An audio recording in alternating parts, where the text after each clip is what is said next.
Okay. We'll call the meeting to order.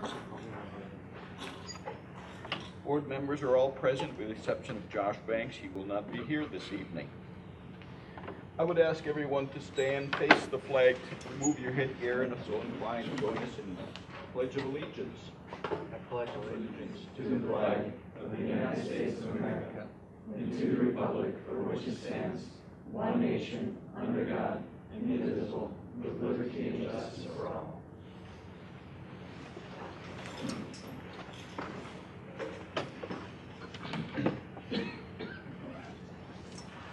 I don't think we have any additions to the agenda this evening, so I would look for a motion to approve the agenda as shown. I'll make motion. Motion by Kurt. I'll second. Seconded by Rob. Other discussion? All in favor say aye. Aye. Opposed? Carried. Scheduled presenters. Gosh, we waited a while for that, Alice.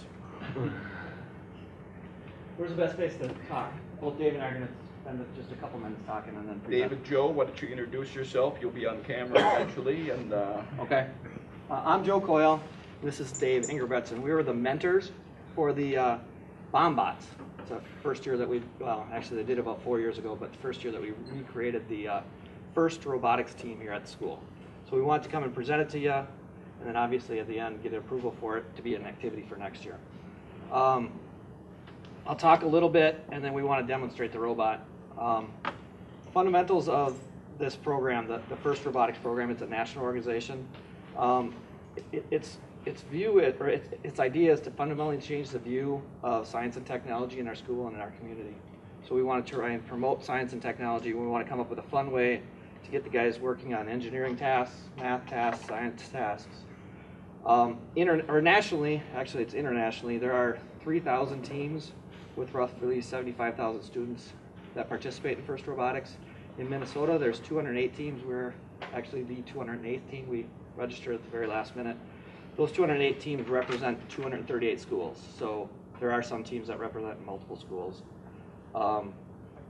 In Cannon Falls, when we started the team, we started out with about 20. We ended up with 24 team members. I don't think one of the team members has said that they don't want to come back next year. In fact, they're getting excited about it already. And I expect some team members to be added next year. Our oldest kid this year was actually an 11th grader, so those kids will be back next year. We didn't have any seniors this year. The build season, we kicked this off in November of last year when we got registered, started the team. And then you go down to Rochester and you're given 2 boxes of parts and told what the game is, and the game is actually very cool. I'll have Dave talk about it a little bit. And you have 6 weeks exactly to build this robot. And then you have to bag the robot up, a plastic bag, and you can only take it out for demonstrations until the competition. Competition, we were up in Duluth, 60 other teams. The farthest away team in Duluth was from Sydney, Australia. So there are teams that come from all over the country and all over the world to come compete. There are regional competitions in Duluth. There was one actually this last weekend in Minneapolis. There will be one in La Crosse. Those are the regionals that we might participate in. If we had qualified, which we were very hopeful that we had, we could have gone to the world competition in St. Louis, but we didn't quite make it that far. I'll mention one other thing, and that's the off season. Again, the project is about building a robot and software, but it's a lot bigger than that. It's about promoting science and technology in the community. So we plan on doing demonstrations of this. Ed Foundation Benefit Auction, they're going to have one. First Thursday we'll do one. We'll be at the State Fair. So we're trying to promote a lot with this robot.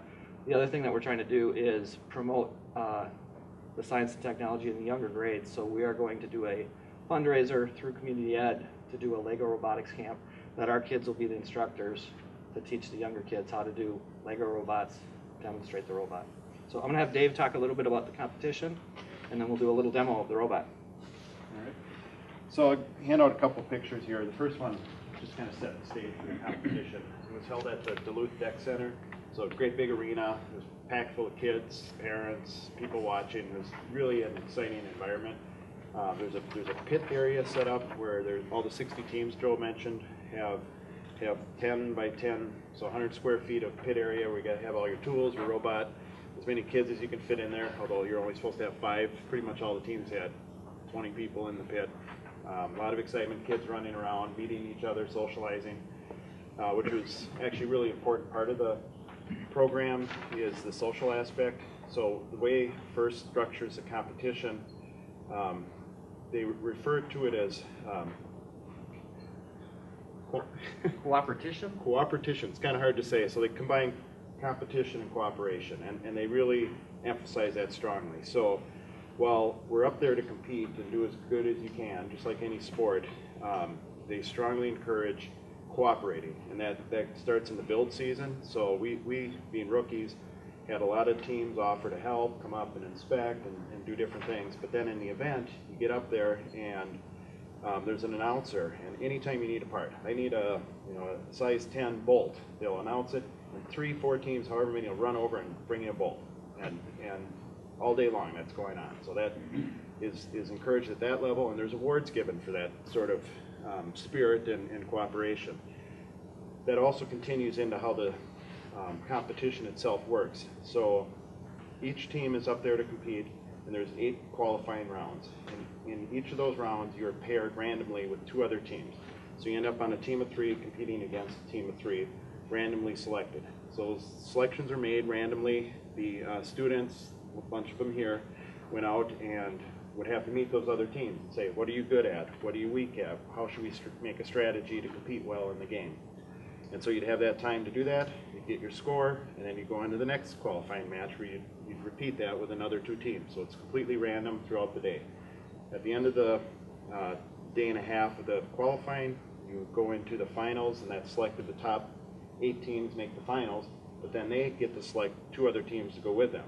So any of the teams not in the finals still have a chance, and your chance is built on how did you socialize, how did you cooperate, what did your machine fit in for gaps that the other teams had. So you really had to do that kind of upfront work to give yourself a chance to make it into the finals, even if you didn't make it straight on points. A little bit on the actual event. We've hauled in a few examples. So this is the low bar. There's another one over here that's a rough terrain with this kind of stuff on it. We had the... It's behind the road train. Oh, there's one over here that's they call it a rock wall. So basically, and there's a couple other examples of this, so we'll show an actual demonstration. But basically, there was a series of terrain like this that was challenging to get over. You had to get over that terrain. Once you did that, you got into a situation where there was a castle built. And this is not a very good facsimile of it, but imagine a tower wall like this where you had to shoot a ball into either high or low, and you got points based on where they shot it high, where they shot it low. All the training went over. So it's very mixed set of things you had to do. Shoot a ball, you had to defend if you had that kind of thing, get over rough terrain, and do all of that in 2.5 minutes, as quickly as you can. So, any questions at all before we show a little demo of the robot? Yes. So does everybody build the same robot exactly? No. Okay. You're actually given a kit of parts, like I said in the beginning, that get you a start, and then you have up to $3,000 or $4,000 that you can spend on additional parts. And each robot concentrates on a skill to accomplish things. There's actually 9 different obstacles. We're going to show you 3 of them. There's the tower that you can shoot high or low. The low bar is an interesting one because you have to get underneath that. So if you're going to do that, you're kind of limited on other things. At the very end of the round, there's actually a scaling of the tower where your robot has to reach up about 7 feet in the air and lift itself. They're 120 pounds approximately. Has to lift itself at least 2 feet off the ground. So each robot has different skills, and that's where Dave was talking about. There might be a team that's very good and ranked very high that did well at shooting, but they couldn't scale or they couldn't defend. One of the things that we'll show you actually is a very unique feature of our robot that almost no other robot had, which was the ability to defend other robots from shooting. We'll have Garrett show you that during this process. So every robot is completely different. Okay. One thing, Yeah, question, there are constraints put on for us. So there's a dollar constraint, so is it 4,000 total that you can spend on extra parts. And then the perimeter can measure 120 inches or less, so they just run a tape around this. It can only be up to 120, and the weight can only be 120 pounds. There's probably other constraints like, you know, the specific kinds of motors you can have, but it's really pretty wide open. If you look under the covers, there's 3-4 different types of motors and winches and things, and all those things you're pretty free on how you do it. So then, do you guys do your own fabricating, and is there machining involved, or does that farm out, or how does that work? Yeah, so the kids built this robot from the ground up, all except for the shroud. We had a concern where you couldn't control more than one ball at a time during the game, so we had a concern that the ball might land on the robot, we couldn't get it off. So we worked with Whip Air. One of the guys from Whip Air helped us measure up, and he fabricated that carbon fiber shroud. But like the bumpers and the fenders, Blake looked at it and said, you know, we need to make sure that the ball doesn't get shredded by the tires or by those pulleys. So he went over to his dad's shop and did the bending of the metal and built that. So he fabricated that. We didn't do any welding. That was kind of a limitation on our team skills. Very we limited. could have, but in the end, we were able to cut all the aluminum and get it results for pretty much everything. Yeah, if you looked at the 60 robots and actually the 208 robots in the state, everyone would look completely different than this. So, and there was a huge range. So there were robots there from very skilled teams, a lot of history, obviously a lot of contacts that were completely very well machined. Right, so perfect extrusions and machine cuts, you see everything everywhere. There were other ones that were almost literally the kit parts with some motors and the electronics and a couple pieces of wood for like actuators. Very simple. And so then you develop your own program to run this? Is that? yeah, we were very fortunate to have, Evan's not with us, but Evan Wildenberg was our software developer. He had a team of guys that were helping him. Most rookie teams kind of go basic on you. He decided that he wanted to build it in C++, and he built, during the competition, the first 15 seconds are autonomous, which means that the robot drives by itself, doesn't have any controllers. So he was able to make the robot do some functions for the first 15 seconds, and during that time, you get more points for doing things because it's autonomous. And then they call it teleop, and that's where the drivers grab control of the robot. And he programmed all of that. He programmed the controllers to match up with the devices that we have and the autonomous mode. So software development, building, and then a huge marketing team as well. Because as Dave mentioned, there's a lot of marketing that happens because you got to market yourself, because the chances of being in the top 8 are not the best. So therefore, you have to go out and market yourself as being, you know, this much better, and give those teams reasons why they want you to join up at the end with them. So, just to add a little bit, other skills that were involved in this. So there's the obvious just building part, but buried underneath that, there's pneumatics and all this. So people had to learn about pneumatics. There's electronics. So there's the battery, microcontrollers, controllers for the pneumatics, controllers for the lights and the motors and all those components. There was machine work, so there was a lot of cutting, drilling. We didn't do any welding. gyro sensors. Gyro sensors. Keep the robot going straight. Encoders to tell you how far the wheels turn. Yeah, All kinds of working with inputs and outputs. chains, pulleys, lots of different mechanical pieces. So is this all like off CAD design? Is that, or how does that work? I have no That's clue. a good question. So, no, it was all, this year was 100% seat of the pants. Build it, and in fact, we had some good examples like the ball shooter. We had an initial design, we read the rules slightly wrong, and we had to adjust the size of it, so we had to completely redo all that, total seat of the pants. Next year, though, a number of the students that were participants this year are in drafting and learning the CAD skills, so we actually have the same CAD software the school has on a couple of their laptops because it came with the FRC kit of parts, essentially. So some of them are literally at home now learning how to do this stuff and taking drafting classes. So hopefully, next year we'll have a little more forethought and design in the And the other plan. thing for next year, a lot of the schools that have been in it for a while have developed partnerships with a local company that does manufacturing. We didn't do that this year, but we are actually here to announce that we are going to do it next year. We're working with Gemini so that they can help us with some engineering, maybe some manufacturing of parts, that kind of thing. And even on the CAD stuff, they might be able to help us out. So a partnership with a strong company like Gemini here locally is a key to doing well in this, and actually for the kids to learn a lot of new things too. Because Dave and I both have our skill sets. They're not in building robots, to be honest with you. But that partnership will help us a lot next year. The financial piece to all of this for you, would you like to? Trying to avoid that, Bob. No, I'm just kidding. It'll come up sooner or later. Just asking how you went about that. This certainly is not only labor intensive, but could be costly. Yeah, so last year, again, it was very, very last minute. Dave and I have actually been talking about wanting to start this team for a while, but very last minute. So we got support from the Cannon Falls Education Foundation. They're one of the logos that you'll see on our robot. They paid our registration fee, and as a rookie team, that was $6,000. That bought you the kit of parts and registration to compete in the competition up in Duluth. And then we spent about $2,000 additional in parts, another $500 in some admin things. The travel expenses and hotel and stuff was all paid by the students this year. We didn't have a coach at all. Dave and I both volunteered our time to do all the work on this. So we had other sponsors. First Farmers and Merchants was a big sponsor for ours. IBM was another sponsor. We put all the sponsors on there. So going into next year, again, Gemini is going to be helping us out with a lot of those fees to get us started on it. And we're asking the board to, I think Jake has some numbers for you guys on what we're really asking for. Making this a real activity or a sponsored activity with a coach is probably the next step for us to make it viable. So currently your robotics has, did you say 20 students this year? 24. 24? Yes. How many are you capable You know, the average throughout, I don't know if it's through the state or through nationally, the average is like 25 kids.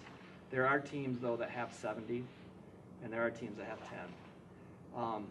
My comfort level is probably in the 35 range. And this year we actually had 8th grade through 11th grade. My thought is that we might end up moving that and say 9th grade through 12th grade, but I don't know, show of hands with the kids. They've probably talked to their friends, and I'm thinking there's going to be a few more wanting to sign up and go up there as well. I've heard that from, but until sign up happens, I don't know what the numbers will be, but I expect it to be higher than 24. And I think we can handle 40. There's a lot of jobs to do. It's surprising. There's a lot of different. If you segregate your team, organize your project correctly, which again, first year we didn't do the best job of that. But if you do it correctly, you can keep 40 sets of hands busy pretty easily. I think we could spread the work around pretty well that way. So, when you do that season, what do you do with the robot? Take it apart, leave it, show it? You know, and keep. that was part of the reason why we ended up spending $2,000 is we didn't have a robot from last year that we could tear apart. Okay. I know that there's team members that are going to be sad when I tell them to rip a part off of here, but we'll be ripping parts off of here. Okay. We're going to keep it running, obviously through the fall. It's already signed up to be demonstrated at the state fair, so that's late August, September. So we have to keep it running, but once that build season happens for next year, and we got a whole new game, because the game will be completely different. Every year it's something totally different. We'll be looking at this to pull parts off of. Yes. Well, let's see what you can do. Awesome. So we're going to have it go over a couple of the obstacles just to show you how that works and actually show you that it's not real gentle about things. Somebody asked me what our team was very good at up in Duluth, and my response is always they were very good at fixing robots, because the competition would last a couple minutes and then they'd have about half hour to 45 minutes to go again. They'd have a handful of parts that were laying on the ground afterwards, and they'd have to put it back together and make it run again in 45 minutes. So there was some stress, there was some tension, but they handled it really well. They kind of got that real world experience of time deadlines and that kind of stuff. So go ahead, guys. We'll start with the low bar. And again, on the low bar, the concept there was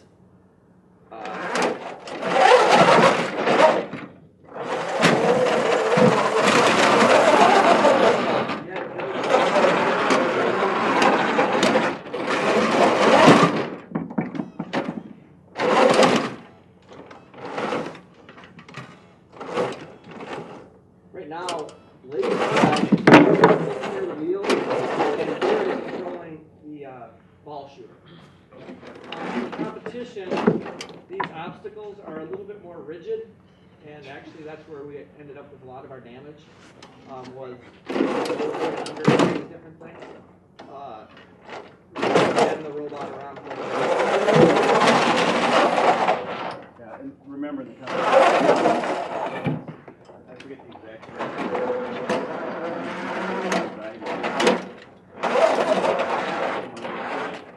There was a lot of things run into, which, as Joe said, caused a lot of damage along the way. This obstacle is called the rock wall, and the height of it made it very difficult for a lot of robots. It was one that we actually were very proficient at compared to other teams. That's how we do this.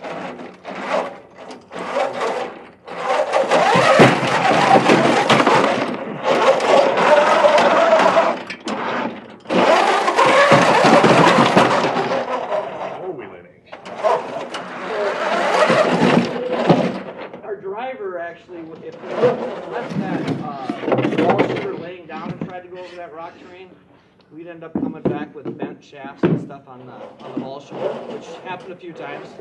Not blaming anybody. We actually had very good drivers the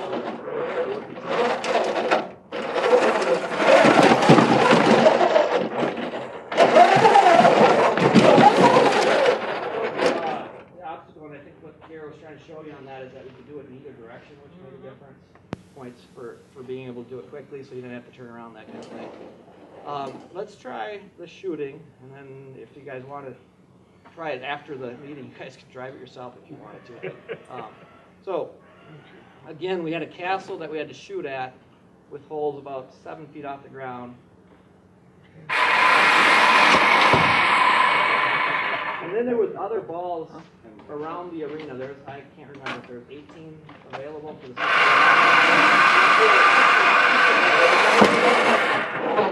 So off the ground, you had to be able to pick it up and shoot.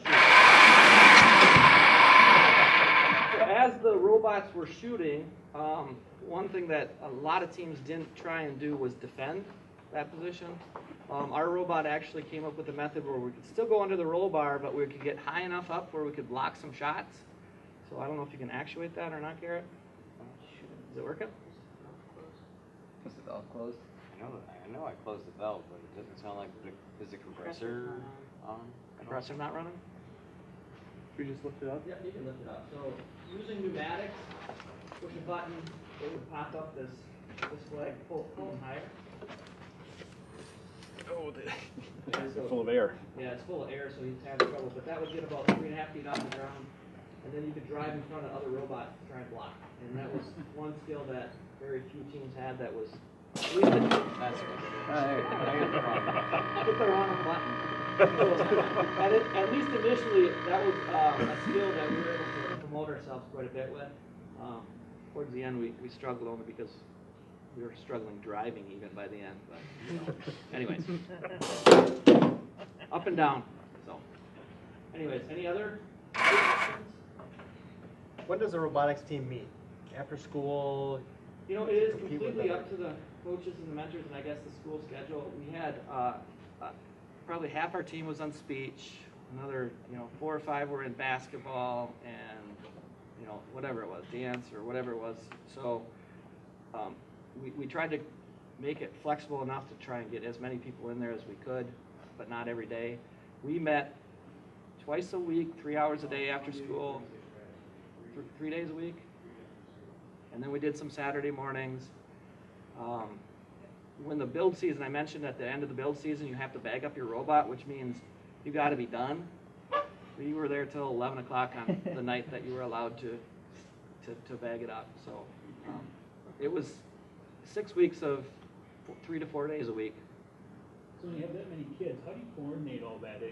One group does this part, one group does this part. Is it a collaborative effort for everything that happens, or? Well, I'll just tell you that it's going to get better next year. It was a little bit of chaos. We had some other parents that came in. Dave and I were initially in there working quite a bit, but then we had some other parents that would come in. And we did try and focus some people, obviously, on the software, the pneumatics. Garrett was our star on the pneumatics. Blake did everything, so he was whatever needed to be done. So we had different kids that would pick certain things. we had team captains. One team captain was Quinn on the build side. He tried to organize the people that were doing the building.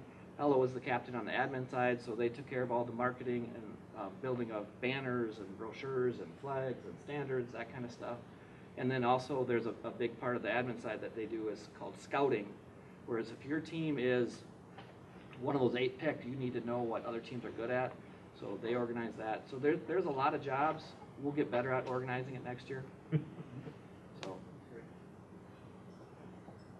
Okay, thank you very much. That's great. Thank you.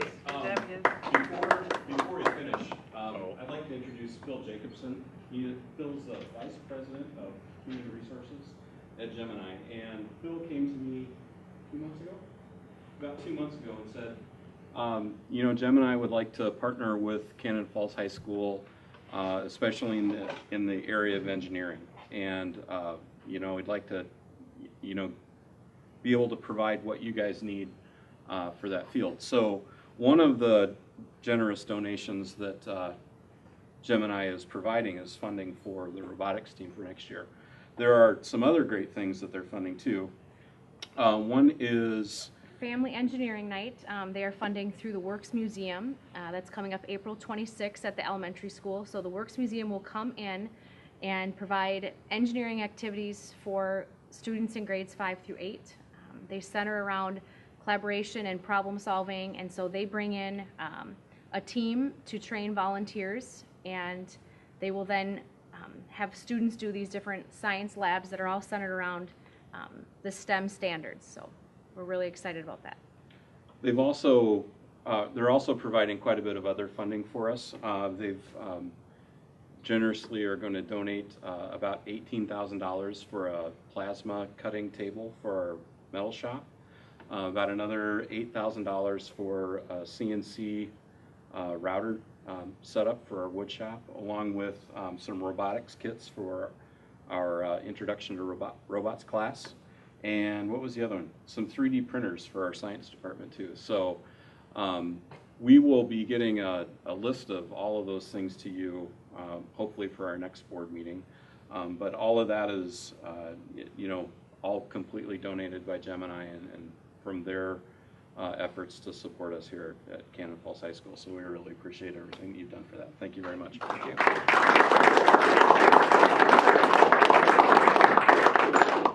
Bill, would you like to say anything, or do you want to withhold for the upcoming meeting? One, I'd just like to thank Joe and Dave for the volunteering your time to support the robotics program.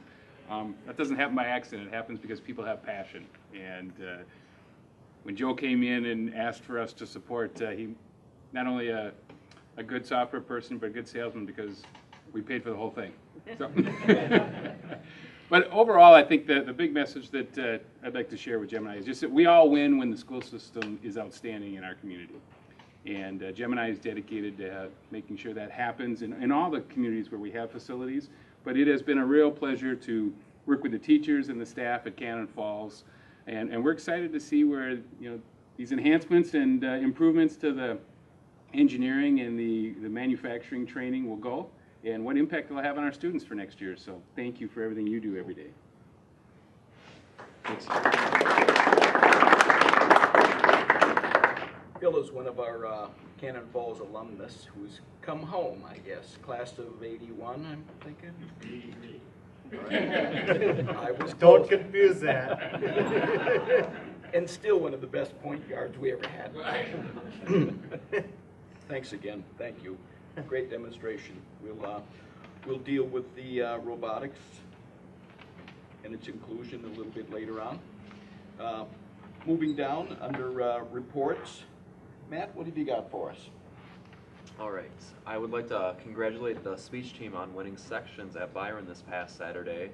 20 CF students move on to state at Lakeville North this upcoming Friday. So a little bit of an explanation on what happens at the state tournament.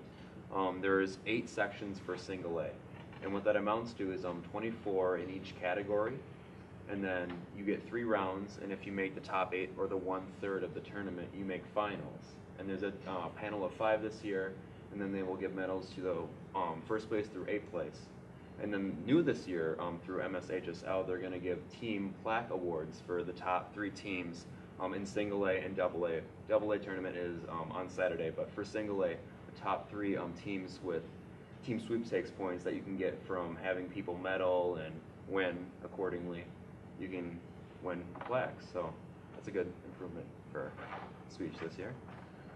Students interested in the Battle of the Bands are encouraged to sign up their band names as soon as possible on the band room doors, as the Battle of the Bands will be held this Friday in the CF auditorium, so a little ASAP on that.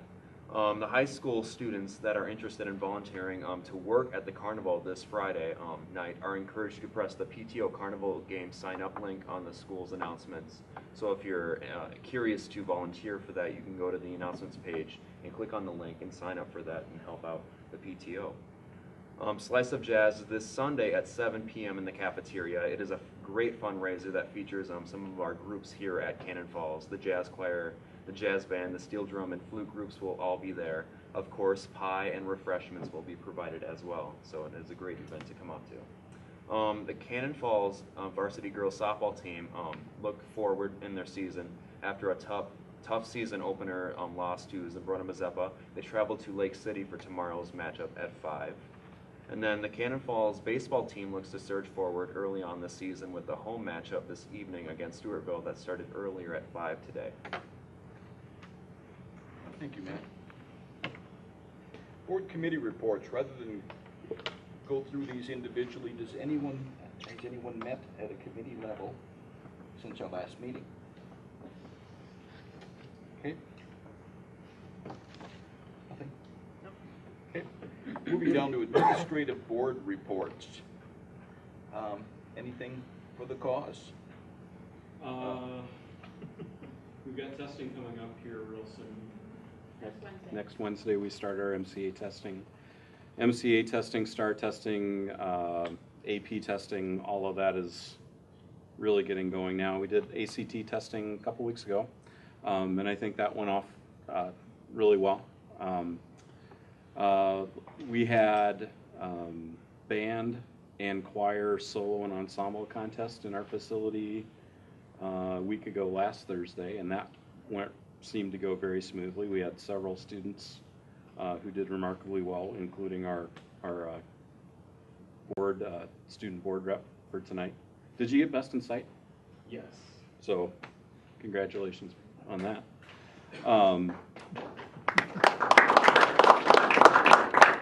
Yeah, and it's spring, so spring sports are starting. It's all getting really busy again. Not that it ever is not busy, but it's all really busy. Yeah. Jen, anything? He stole your thunder. Sorry. Community ed activities, Jake? Yeah, just a couple things. Like Matt said, the speech is the big news. 20 qualifiers from Cannon Falls, which is the highest in Class A. I think the next highest was 15, and so just an unbelievable job those speech coaches are doing. A reminder, the Bomber Athletics Hall of Fame and Senior Athlete Banquet is May 8th. This year we induct 10 former athletes in one team, and also on that night we'll name a male and female Senior Athlete of the Year from our senior class. This is our second year of the Hall of Fame, and it was a really fun event last year, so looking forward to it again this year. In Community Ed, we received a $7,000 grant from the United Way. It's good for 3 years, so $21,000 for over 3 years, and we use that to scholarship families in preschool. So once in a while we get a family who can't afford preschool, and we use that money to scholarship them and get those kids in. United Way has been a great partner for us. We've been this is a bigger grant than we've received in past years, but they've been a great partner for us. And Cannon Kids summer registrations, we're about 80% full already for Cannon Kids. Moving down to the CCC this year, so we're going to be really limited for space because of the renovations at the elementary school. So we're about 80% full. We might have to cap it before too long. So, but otherwise things are going well. Thanks, Jake. Technology, we don't have our technology person here. Soup's report, Beth is out ill, so we have no report from her. Public input. Someone has been patiently waiting for us, so Leroy McCusker would like to begin, I guess, public input, so the floor is yours. And I almost feel bad sitting here tonight because there's so many positive, wonderful things going on. and mine isn't quite as positive that I wanted to talk to the board about tonight. But first of all, thank you for the opportunity. And the other thing is, when I speak on these subjects now, please do not take that I'm trying to tell you what to do or how to do it. I'm just trying to make some suggestions. But I can tell you, with my involvement with the city council for 4 years, I got involved in a lot of things that I couldn't see till I got on the council and seen what was going on. One of the things was domestic violence and homelessness and stuff like that.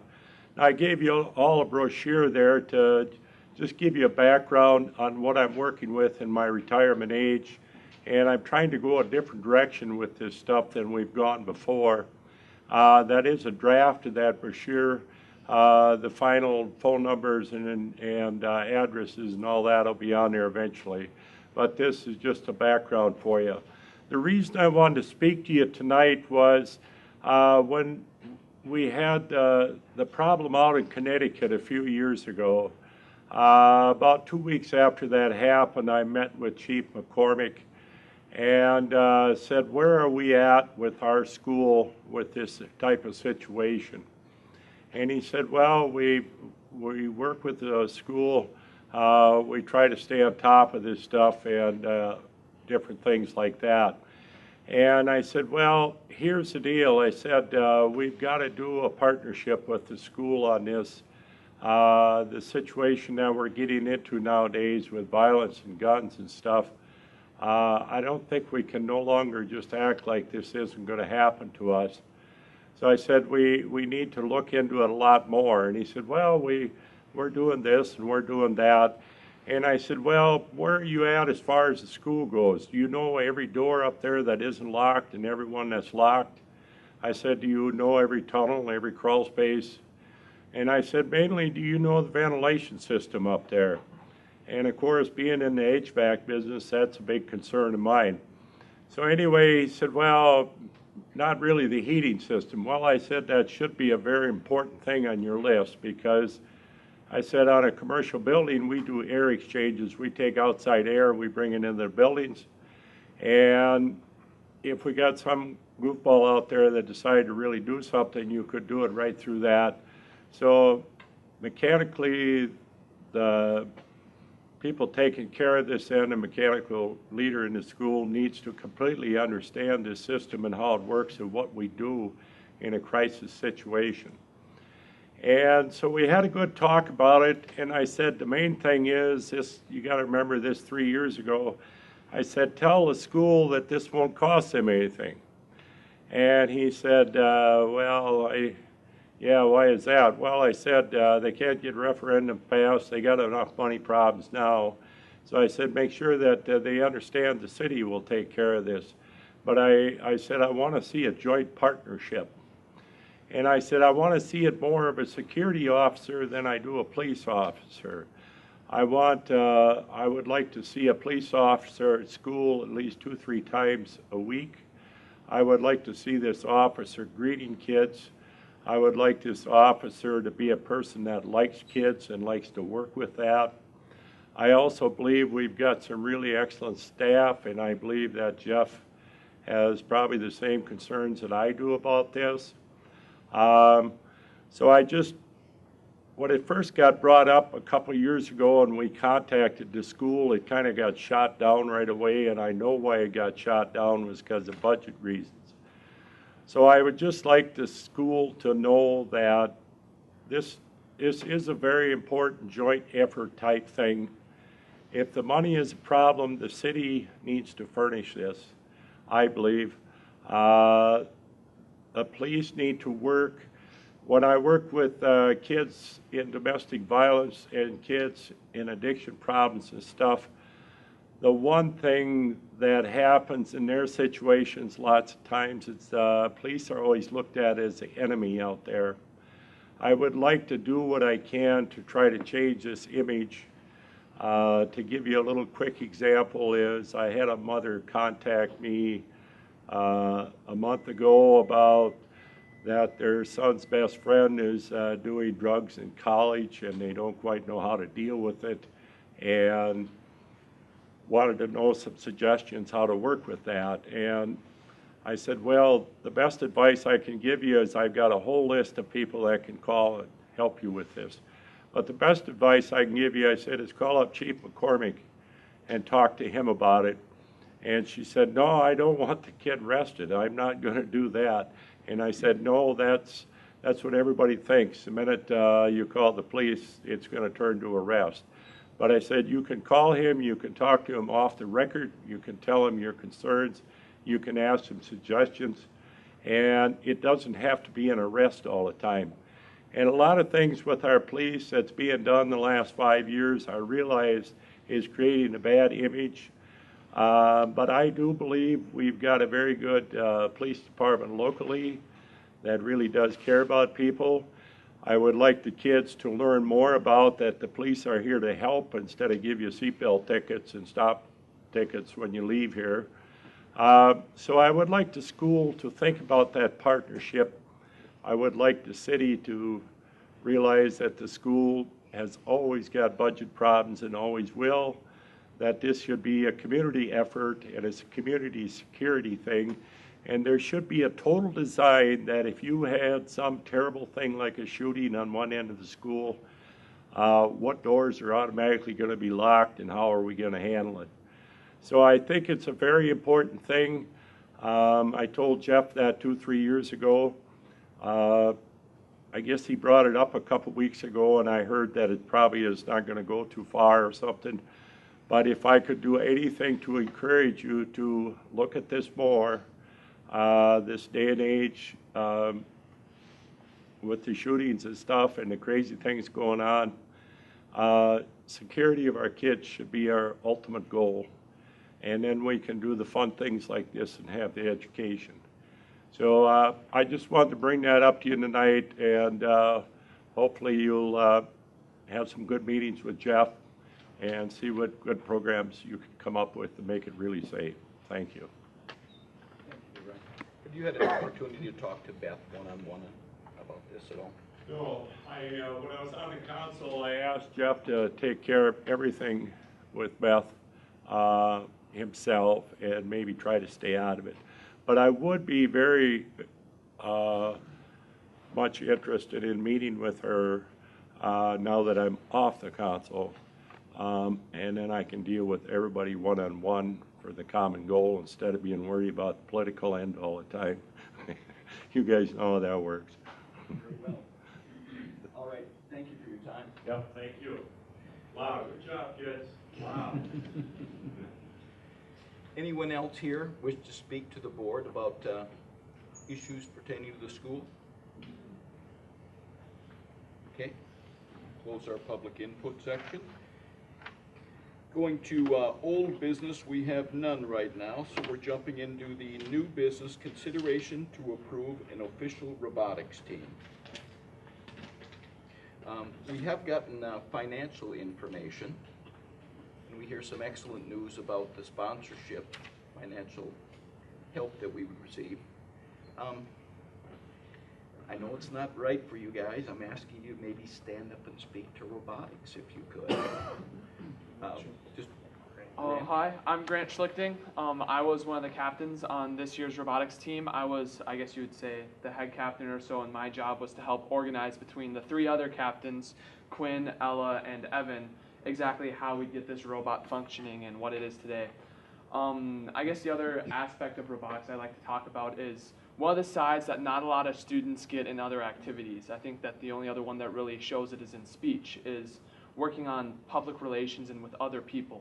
And one of the things at the competition, I was a drive coach, so I was actually on the field with the robot, with the drivers, and I was able to meet a bunch of different teams and meet a bunch of new friends and make relationships that can help me next year, and also with friends as well that I was able to meet at the competition.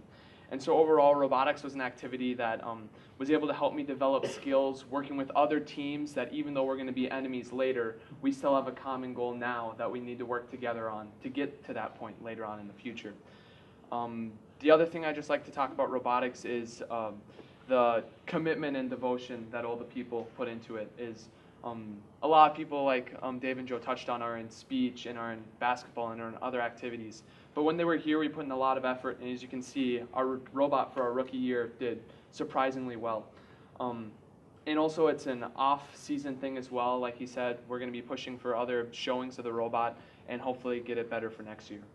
So overall, it just takes a lot of effort and a bunch of different aspects that people don't really get in other activities. So I think it's a very vital part of Cannon Falls Schools to try and push for it.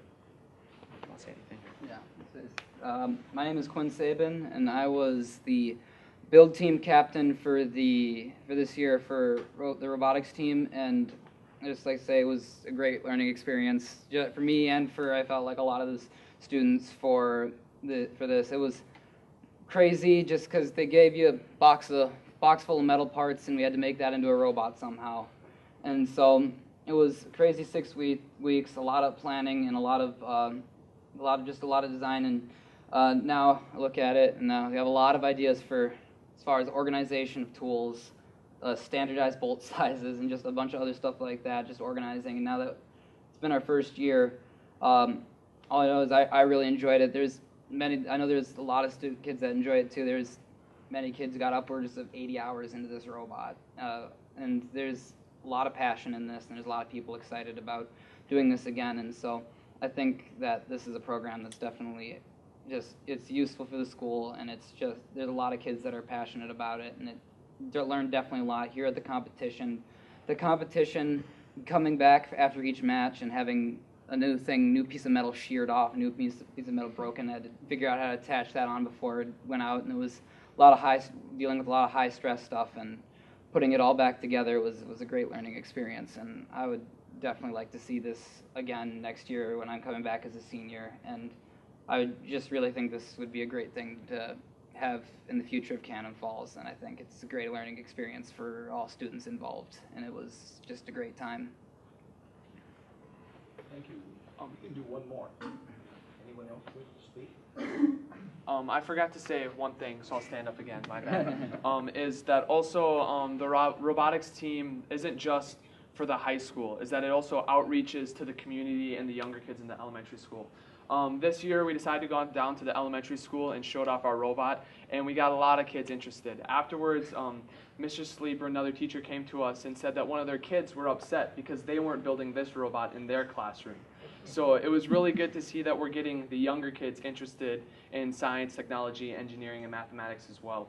And also an outreach to the community to see what kids at Cannon Falls students are doing and excelling at. And it's not just at sports or at speech or at dance, but also at robotics and some hard thinking skills with trying to design and conduct a robot. So, yeah.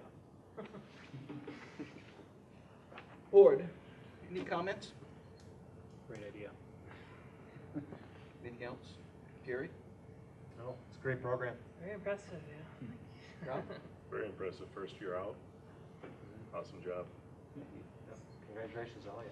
I think that we'd be remiss if we didn't recognize the coaches. I know you as students have recognized them several times, but they put in a lot of time and effort and exclusively as volunteers, so we appreciate that. Jake said something interesting a few meetings ago when he talked about our AAA winners and the fact that we had multiples. And one of the things he recognized was we give our kids the opportunity over and above our athletic opportunities. And that it wasn't there 30 years ago. It wasn't there 40 years ago. Well, we now recognize that athletics is part of extracurricular. It's not the inclusive end to it. And when we have activities such as this, I can see how much it enriches you and how good it is for our district as well. So congratulations to all of you. It's very impressive. So we've all shared had the financial end of things discussed before. So I would look for a motion to approve the robotics team. I'll make a motion. Motion by Jerry. I'll second. Seconded by Rob. Further discussion? I think we just need to thank Gemini and Phil again for the next upcoming year and for everything that they're doing for this school district. Very much appreciated. Yeah, thank you. I have one question. Are they looking for one coach or two coaches for this program? I don't think we've even approached it. We haven't discussed that yet, Eric. If there's 40, we better be looking for 2. Yeah, that's what Okay. Joe and I discussed that. Right now, we're looking at 1, but it'd be on the high end of student to advisor ratio, so Okay. before too long, it might be 2. Can I make a comment to that, as well? Yeah. I think it is a good idea to do one next year, but Both Dave and I are committed to being as involved this year. Hopefully, I'll be doing a little bit more with build and that kind of stuff and less with admin. But we also had several other parents that were very helpful during this process. So I know that other athletics or whatever have parents that help or whatever. But to start with, we're looking for 1. If we get too many kids, we might come back and ask for a second one. But you'll have 3 or 4 other parents that'll be there helping the kids as well. I'm not leaving. I love this stuff.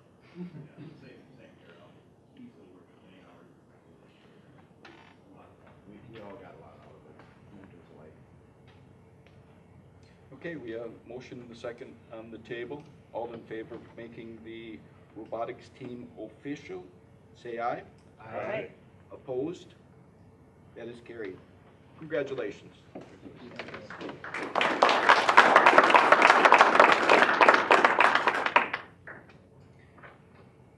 Now, do you want to leave this here? Do we take a little 2-minute break, or what's? Yeah, you guys have obviously a lot of those things on your agenda. We could pull this out of here. Let's take 5. We'll just take a time out here for 5 minutes. Okay. You do what you do. Here we go. Take care of the robot.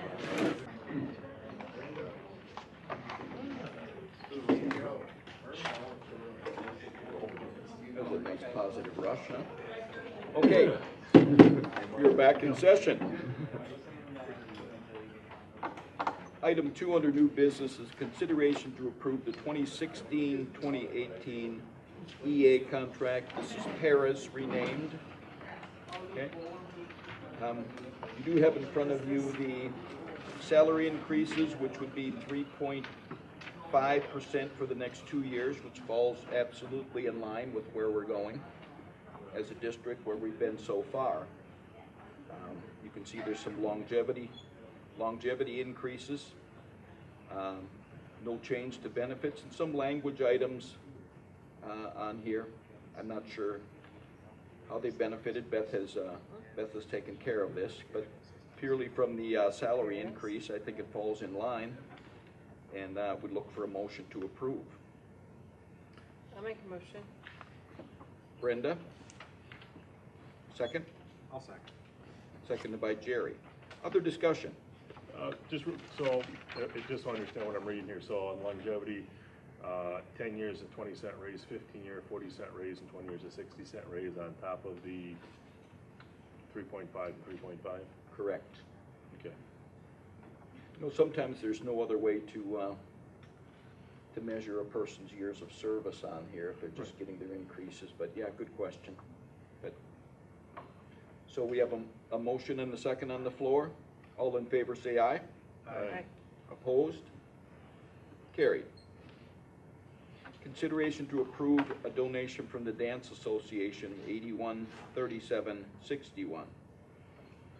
I was able to watch. I wasn't at the last meeting. Is this part of the carryover from the consent agenda discussion last week? Correct. This is what was mentioned last week. We just weren't quite ready to have it on the agenda for approval last meeting. So, and there's a little bit of a time crunch on it. That's why it's on this month or this meeting instead of the end of the month meeting. So if we're able to approve it tonight, they're able to secure their early bird price or whatever it was that was discussed last. It was actually at the end of March, but they extended it for us if we can get it through here. So. Kurt, do you have any input other than No, you that's run it. here? Yep, we're All good? Mhm. I have a Okay. question for Jake.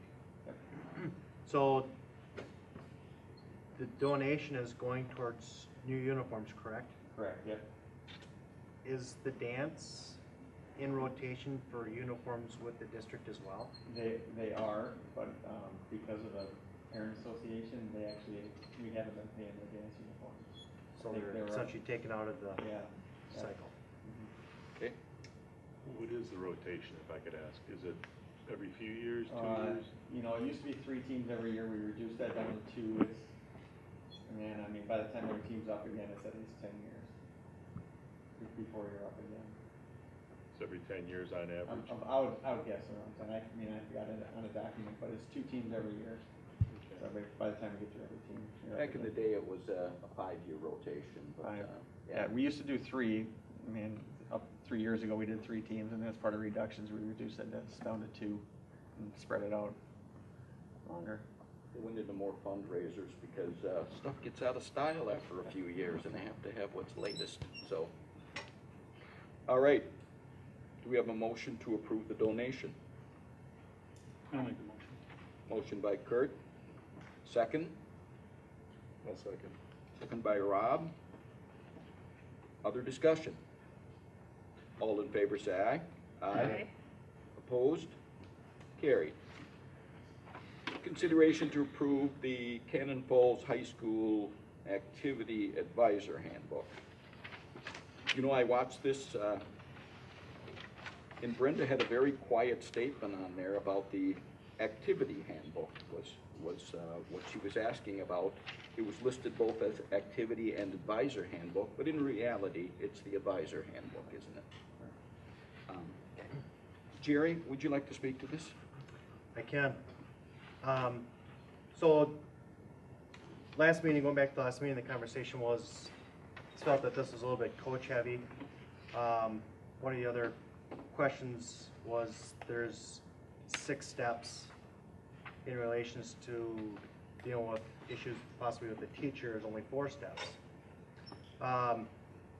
So a committee got together, including Jake and a couple coaches and Bob, and we started having a conversation with this.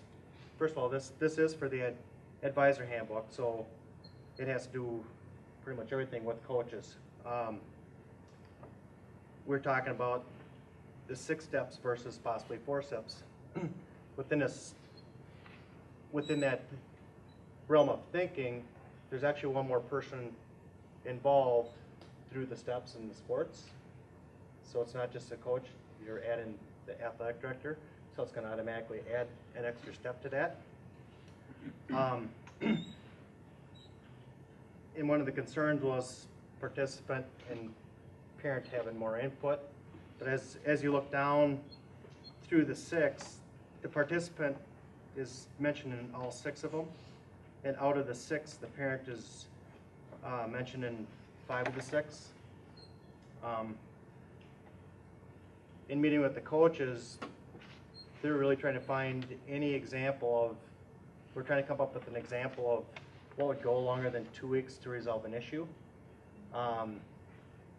Really none really could come up. We knew of one that lasted a week, and that was only a matter of coaching, AD, soup, ref or umpire involved in it, and that was a week. And that was many years ago. In the end, I guess we feel that what's laid out here gives the participant and the parent plenty of opportunity to have conversation with the personnel that needs to be talked to on it. So I'm going to recommend there be no changes to the handbook. The one thing that did come back and was probably spoke on the loudest is following the procedure. People want to jump from coach to superintendent or principal instead of following the 6 steps, and that's probably the biggest issue that we have with the 6 steps. No one wants to follow the steps. Everybody wants to go from the coach to the superintendent, and they want to skip 5 steps in between. The coaches are really going to be asking for everybody to start using all the steps instead of jumping from letter A to letter F out of the gate. I guess that's my input, unless, Jake, you have anything? No, that's really the biggest thing, is that as long as the policy is followed, we feel it works well. We talked to a couple other schools as well, and really ours is identical. As long as the steps are taken, it should be resolved within the first step or 2. And you know, the comment was it could take a long time to get to step 6, and like you said, it was maybe a week when it got to step. I think the example you gave us was step 3, and that was done in a week. So we have found that when it's followed, that things get resolved fairly quickly, and nobody was ever going to complain if there's something that absolutely you need to go straight to the superintendent or straight to the school board. the coaches aren't gonna complain, you know, they realize if there's something that is that egregious, that nobody's gonna complain if the policy is not followed in those cases. There was conversation about you know, it's a little bit harder for a 12-year-old boy to go approach his coach as opposed to a 17-year-old kid, and honestly, the issues we have are with 16, 17, 18-year-old kids and their parents who have the problems, and it's not the junior high kids who are having problems with playing time or coach issues. And even in the handbook, it does spell out what the playing time philosophy is at each level, so it's spelled out pretty clearly in there. So again, we kind of found that it's usually when there is an issue, it's a high school kid, a junior or senior, and their parents. So that was kind of the thought. And the one other thing, we did add a time frame for coaches to respond to a request for a meeting. We agreed that was probably a good idea. We were able to, I guess, stream that part of the school board session to those coaches so they could see and they could address some concerns. Another one was approaching the coaches at a high school level if we're talking about not being able to discuss playing time. I know there was some concerns whether or not, what does that really mean? Are we off limits in any discussion on playing time? And the coaches who were in the room said, you know, that's a constant discussion between players and coaches. A lot of kids come up and say, what could I do to get more time? Maybe not, you know, it doesn't really involve the player handbook. A kid just wants to know what he can do to improve. And they said that's a fairly constant thing that goes on for all coaches throughout the season. And the other concern about the length of time in the 6 steps was, you know, when we discussed it, I think steps 1, 2, and 3 would be fulfilled within a week's time, because that's just the way the process is. One of the coaches just told a story of his own child having issues with the coach, and the first thing he said was, have you talked to the coach? Don't complain to me. Until you talk to the coach, I don't want to hear about it. And he said he just didn't think it warranted talking to the coach at all, so he said we never stepped into that pool. We didn't feel it was necessary. So, you know, sometimes the frustrations that hit a young student when he comes home from practice and they announce he isn't going to be an integral part or a starter are just that. And as parents, we all want our kids to have a lot of playing time and be an active part, but sometimes I think that kids get it before their parents do.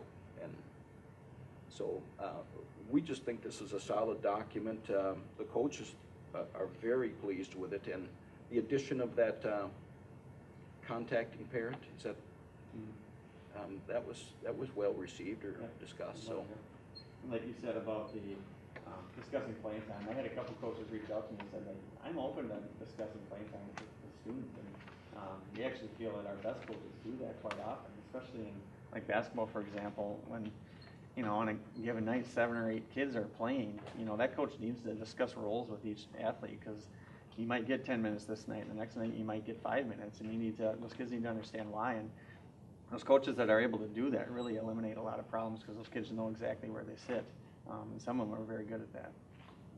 My question with that is what happens, and there's probably no right answer for it, but I don't know, sometimes maybe it's not about playing time, but let's say for some reason a child's not being treated with respect. Is it at that point where, you know, you can't really expect a 7th grader to go to their coach and say, hey, I don't think you're respecting me right on the team? Is it at that point where a parent would say, you know what, I might want to step over and not just let my child talk to the coach? I mean, sometimes there's kids that they're not going to bring that up, and all of a sudden we lost them to the sport. You know, there's a real concern. There may be fear involved at that age. How do we address that? Is that a whole different situation versus playing time? I would say it's different. We actually dealt with one of those somewhat recently, and it was kind of the parent went straight to the head coach, and nobody's got, you know, it hasn't been an issue. We worked through it actually just fine. So they skipped a step, went to the head coach, and together with Mr. Hodges and myself and the head coach, we've actually worked through it. So that's one of those situations where, you know, there is some leeway on exactly how that policy works, and nobody's got a problem with that.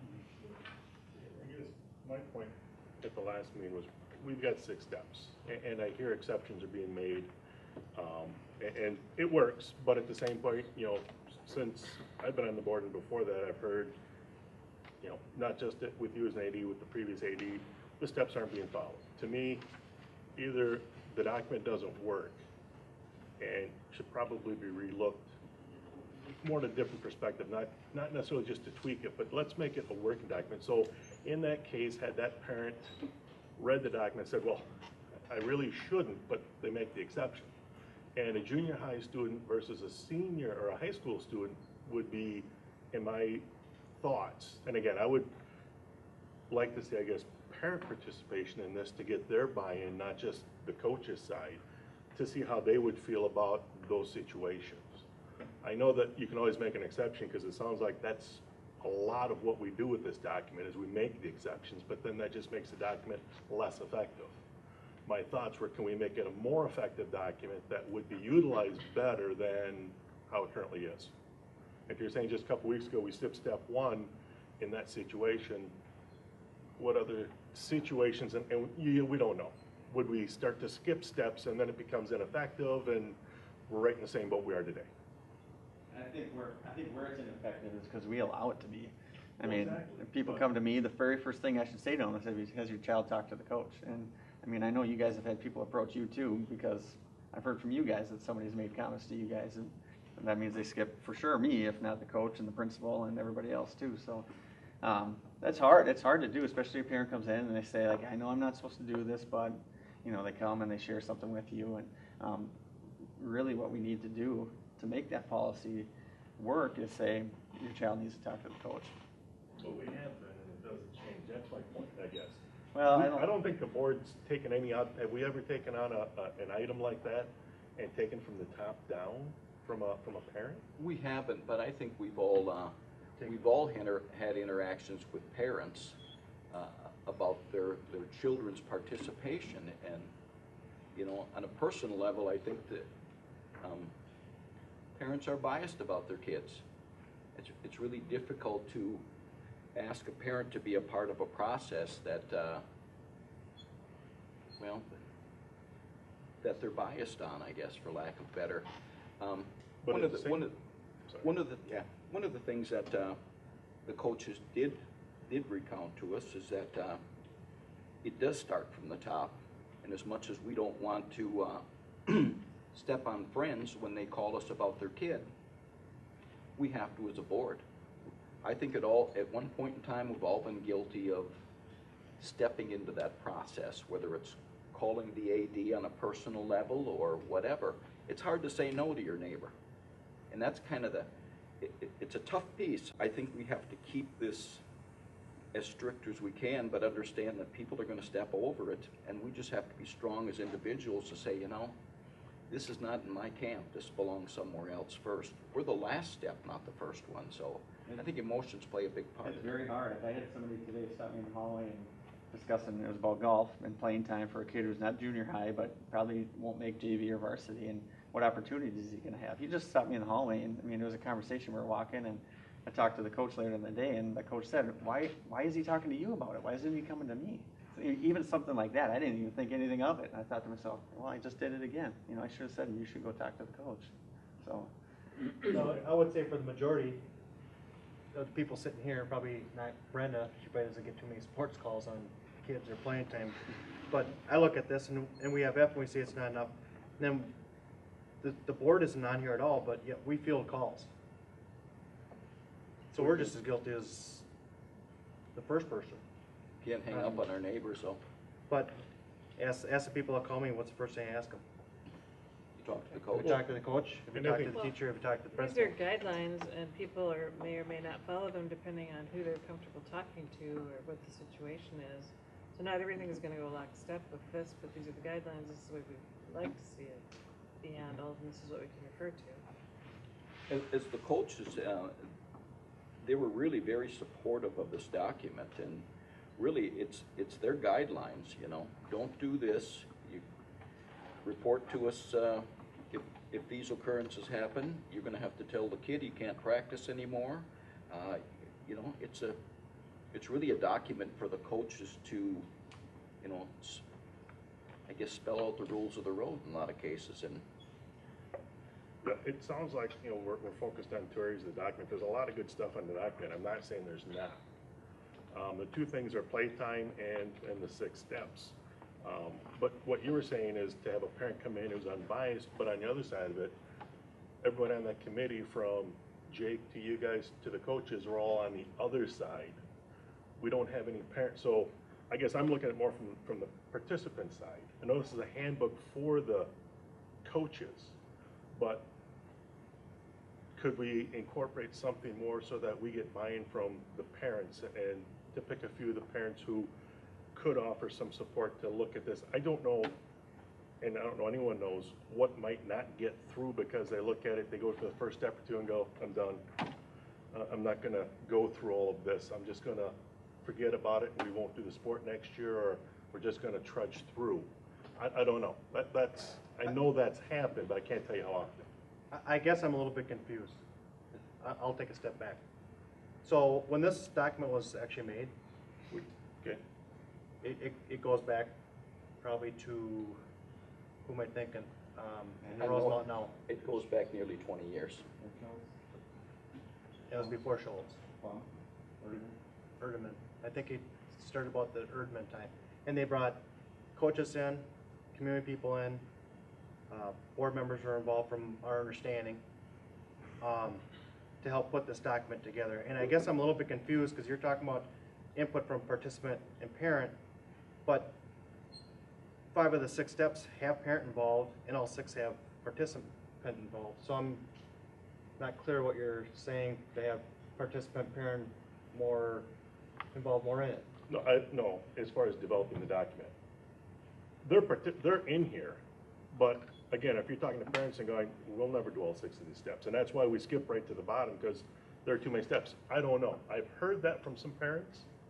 I can't tell you again how many times, but I'm looking at possibly parents, like you were saying, if the community was involved in the initial creation of the document, would it not be good to have community involvement outside of the coaches? You're the Minnesota High School League rep, a referee, former coach, an AD. Would it make sense to bring the other side of that equation in, which are the parents of the kids, to help create the document? I think that's been done. I just think we're trying to recreate a wheel that we already have. No, review a wheel that we already have. That doesn't work, and that's one place. There's 2 things that don't work. I disagree with you. I don't think the process is broken. I think that there are lots of times that we can count when the process hasn't been followed. But I think the majority of those times, we do reference parents back to starting at the beginning of our communication process. There are situations like Jake was talking about where we made the decision, and along with the parent, to not do the first step because of the nature of that situation with the student and the coach, and that was a decision that we made.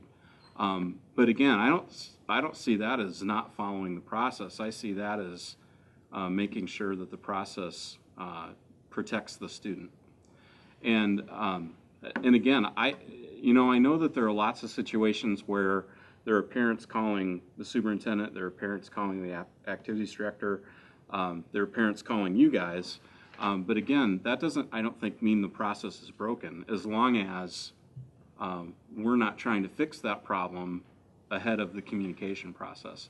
I have been through all the steps of this process up. The only one I haven't been a part of is that 6th step with the coaches advisory committee. But in my mind, that process is working.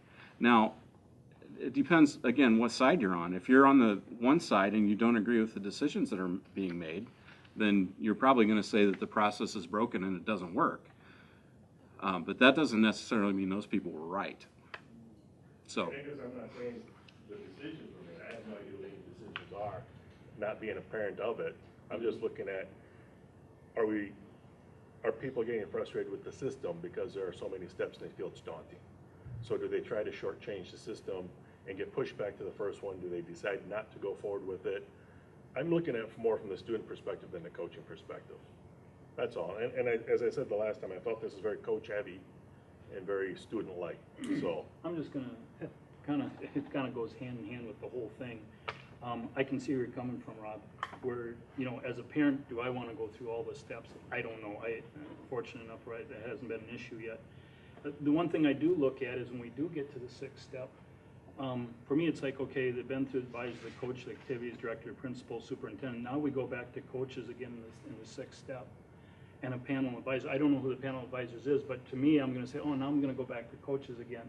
And I'm just wondering if that's the case, if we get to the sixth step, should that go to a board? And I'm just inquiring because I'm wondering if we're starting to come full circle again, because at that point, is there, how do you say it? Is there maybe some bias involved because they're coaches versus, you know, having someone from the outside maybe now looking at it from a different perspective, because everything has been from within the coaching realm, you know, and now at what point do we say, okay, boy, I'm just going to go right back to the coaches again, and am I getting anywhere?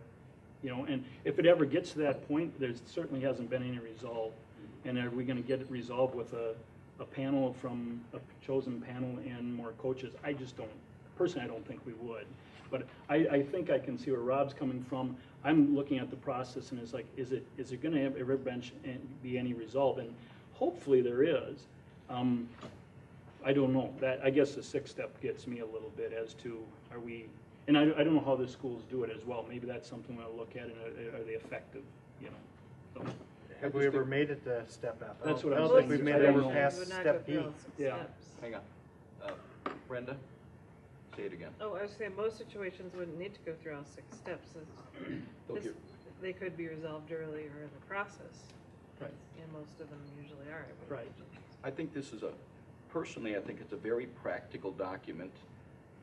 For the years I've been on the board, I don't know how many steps have reached six, but it's so impractical that that happens. And when you talk about biases, I'm not sure that I want a group of parents sitting on a board making a decision, unless maybe they have no children in our school or something like that. I can see that, then they would have no biases. But I think we're reaching so heavily into this handbook and managing it in a system that I just don't believe is necessary. I think we should spend our time on other things. And I agree too, Bob. My only issue is, as a board, we establish policy. And if this is something, and it can come down to a vote, this is just my feeling about the sixth step. I think it should go to the board. I think if we go back to a panel and some coaches again, I think it might, I just don't like that process. And like I said, that's just my view. And if we want to vote on it, we can. It just have to be choose it up, you know, change it up if that's the case, or make an amendment, but that's me. You know, I think you look at it as, yeah, 6 steps could be a lot, it could be daunting, but if you look at it from the other side, you look at it, it can be done after 1 step. It could be done after 2 steps. I mean, it just depends the way you look at it. Like, hey, Joey, if you go talk to your coach, it could be done. You know, 1 step and it's done. Right. Instead of looking at it, oh, geez, you got to go through 6 Sure. steps. It's almost like So you're your minds are made up that you're already going to go 6 steps. It could be done in 1. Hopefully it's done in 1. I'm Well, just so are you looking. saying that you think Go the ahead, sixth step should be, instead of panel of advisors, it should be the school board? Is that what you guys are after? That's just, yeah, that's my feeling on it. I just think that's, where it gets to that level, like I said, hopefully it never One does. thing's not really clear, how would the panel of advisors be determined?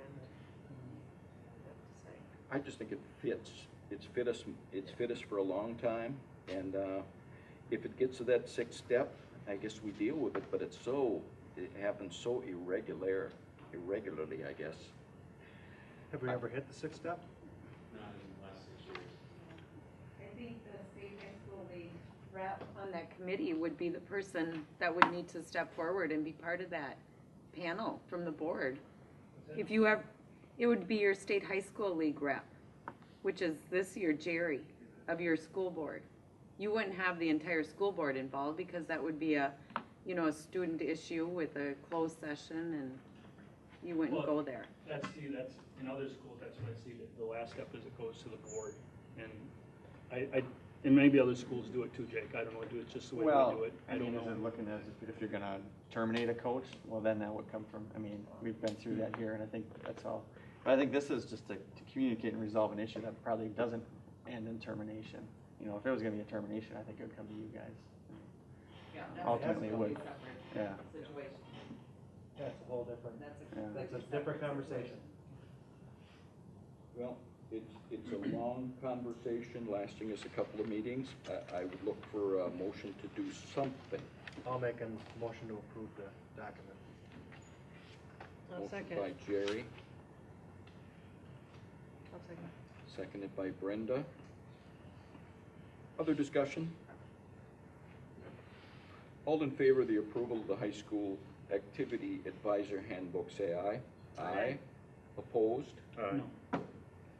That passes by a 3-2 vote. Number 5, consideration to approve the 16-18 Community Ed Educational Assistant Contract. So it's gonna be an increase, looking at a little bit bigger than what you just did for the other EAs, but looking at 6% each year. We did that to get them close to where the EAs were before you just approved this most recent raise, so they'll still be below them. We had underpaid them for a handful of years, and we've been losing them. So looking to get them a little bit more competitive. Like I said, 6% each year, that gets them close to what the previous EA rate was before this new raise that they got tonight. What was that? Yeah, go ahead. What is the base starting?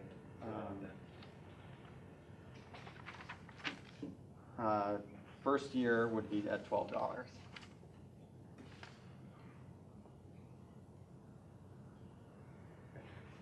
Do the assistants in there operate much the same way as our other?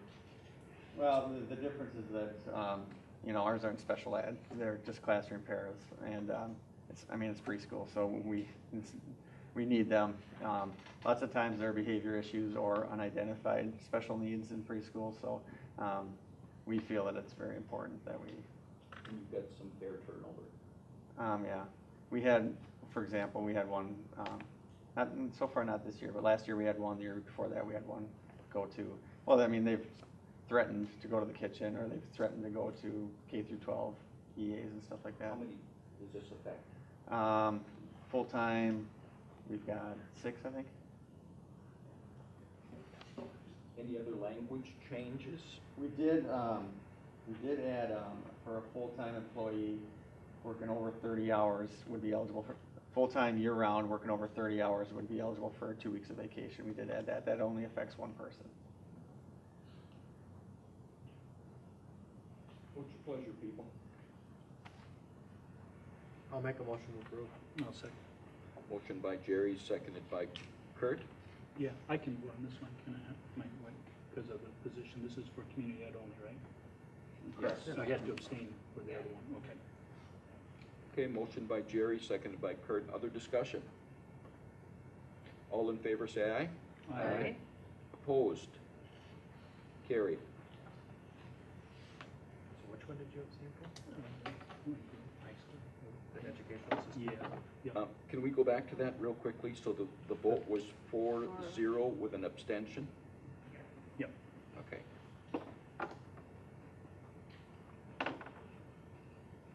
Thank you. Okay, I cut Brenda off before she was gonna make a comment on the Ed Foundation. Sorry about that. I just wanted to announce that the Ed Foundation is having their fundraising auction Saturday, April 23rd. It's at the Cannon Falls Golf Club at 5:30 p.m. and the admission's $10. There are lots of great prizes and things to bid on, and I think the steel drums are going to play, so it should be a fun night. So hope to see everyone there. One of the better socials for our school as well.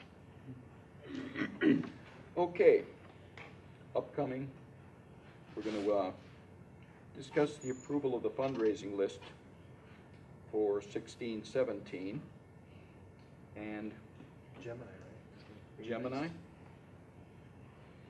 Will we have the funds by then? And just, because what I understood, we need to actually have them and the product before it meets the consent agenda, right? So with like the equipment that they're buying, we actually have to have it? No, no. The way I handle it is not the product, just the money, because then we'll take that money and then we pay for it. Okay, so we still have to buy the, okay. they're That's not the way buying I've the always equipment, handled it. donating the equipment?